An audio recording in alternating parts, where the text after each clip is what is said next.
Welcome to this new video where we're going to talk a little bit about Forza Horizon 6. So, first of all, because there are some news, because that's it. It was just confirmed yesterday. On January 8, 2026, the Xbox Developer Direct Conference will be held on January 22, 2026, and Playground Games Studio will definitely be there to present Forza Horizon 6 with quite a lot of preview content in store, since it will be a deep dive. That means we'll probably have a good part of this conference dedicated to Forza Horizon 6, with a lot of information, with a new trailer, and most importantly, and this is confirmed, with gameplay. But on top of that, the developers will focus on the new unique features, and it was while reading that I thought it would be cool to make a little video where we could talk about those famous features that could make a difference. That would allow Forza Horizon 6 to show the others who's boss, but would also allow for a bit of innovation. Because let's be honest, in Horizon 4 and Horizon 5, there weren't many new features. Battle Royale and hide-and-seek modes are fun briefly, but get boring fast. Then you see Horizon 5 and 4 are basically Horizon 1, 2, or 3, with new maps. Today, we'll discuss 3 exciting features that could come to Forza Horizon 6. To be clear, I'm not confirming these 3 features will be in the game, but I hope at least one makes it.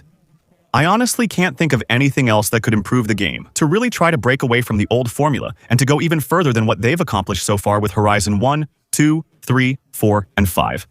So feel free to let me know in the comments what you think of these ideas. Feel free to suggest ideas and leave a like for visibility. We'll start this video by discussing motorcycles. It might seem a little surprising because Forza Horizon is a car game, but for a long time now, at least some players have been asking for motorcycles to be added to Forza Horizon. People often comment, if you want motorcycles, play the Crew Motorfest or Test Drive Unlimited. But Test Drive Unlimited. Solar Crown doesn't have motorcycles yet. You'd need to play Test Drive Unlimited 2 for those. It's getting old. Yes, the Crew Motorfest has motorcycles, but their handling and physics aren't great. I actually think that's the main reason why a lot of players would like to have motorcycles in Forza Horizon. It's because Forza Horizon has proven that their physics engine is really well designed for playing with a controller. You can feel the car's weight and the road, and while it's not ultra-realistic or a simulation, the driving has enough detail to be enjoyable. Many people would like that level of driving detail with a controller in an open-world racing game. While enjoying the level of map modeling detail from Forza Horizon while riding motorcycles, it's an idea that might seem a little odd, but if it's done well and there's a nice selection of bikes, it could work. You don't need 4,000. Even 30 or 40 with some customization is enough. Upgrades. And if they're well balanced in terms of performance so they can be properly integrated into races against cars, honestly, I don't see any downside. And it would be a win-win for everyone. It would be great for those waiting for an open-world motorcycle racing game. And it would also be great for players who are already used to Forza Horizon, who might not necessarily have to drive them, but who could, if they want, take a little break from car gameplay every now and then by switching to 2 wheels. This would benefit both the developers and publisher by reaching a larger audience. Some Motorfest players might even return to Forza Horizon, but also significant gameplay variety, which would result from diverse content. Personally, there's another thing that I think has a good chance of happening, because the competition is starting to do it. It would be the ability to get out of the cars, though not necessarily everywhere. It might not be that interesting, but maybe having hubs where we could directly control our character. For example, test drive dealerships. Solar Crown achieved this with a budget 15-20 times smaller than Forza Horizon 5's. Having dealerships with 20 or 30 cars you can walk around and see up close would be much more impressive. And it would definitely be nicer than going through an old car purchase menu, like it's been since Forza Horizon 1, but also maybe going out to other places, like the houses. Because, well, currently, the houses in Forza Horizon. Aside from adding a headquarters where you can't do anything, it's not very useful. So, being able to walk around your house on foot to enjoy the interior, or for example, to be able to make yourself a little custom garage by displaying 4 or 5 cars of your choice. That would be pretty nice, and it would help justify the staggering number of clothes you can unlock in Forza Horizon. I hope Forza Horizon 6 reduces it, but there's no evidence yet.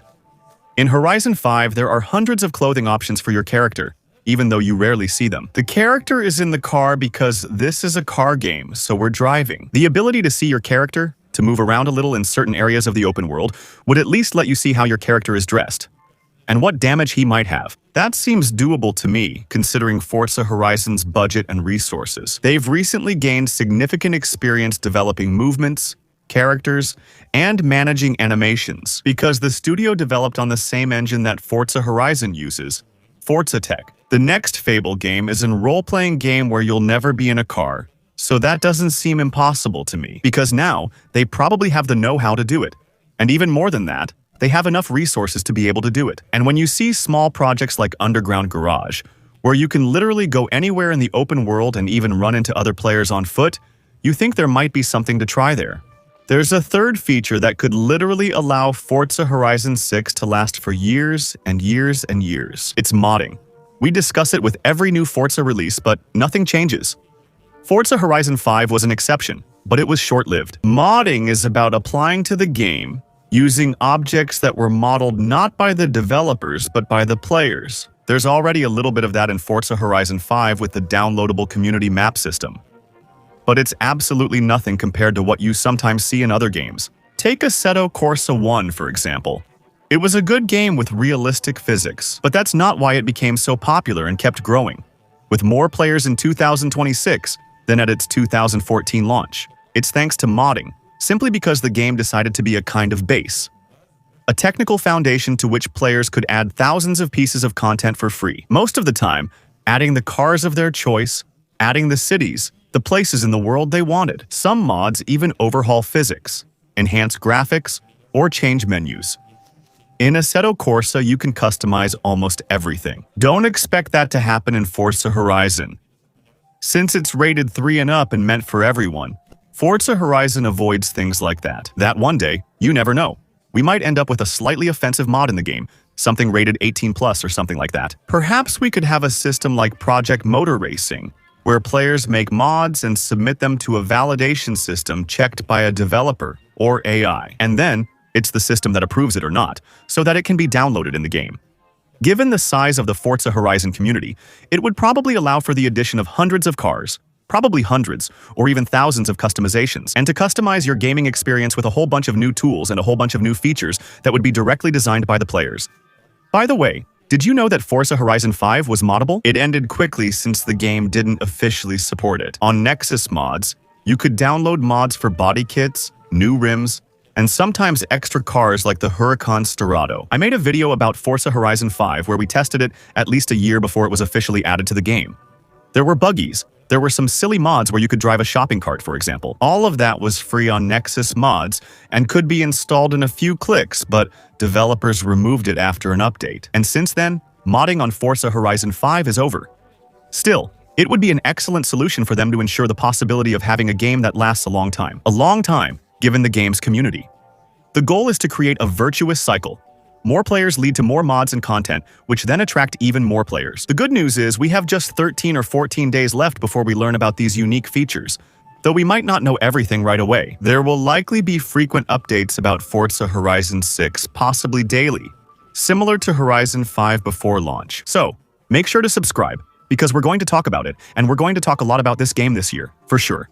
So, don't hesitate to subscribe, and don't hesitate to follow me on Twitch for the upcoming live streams, since I'm obviously going to stream this conference myself, so I can react to it live. Feel free to come check it out and don't hesitate to use my instant gaming link, which will be under this video, pinned in the comments. It lets you buy your games for less while giving a little free support to the channel. I'll see you tomorrow for the next video. Bye.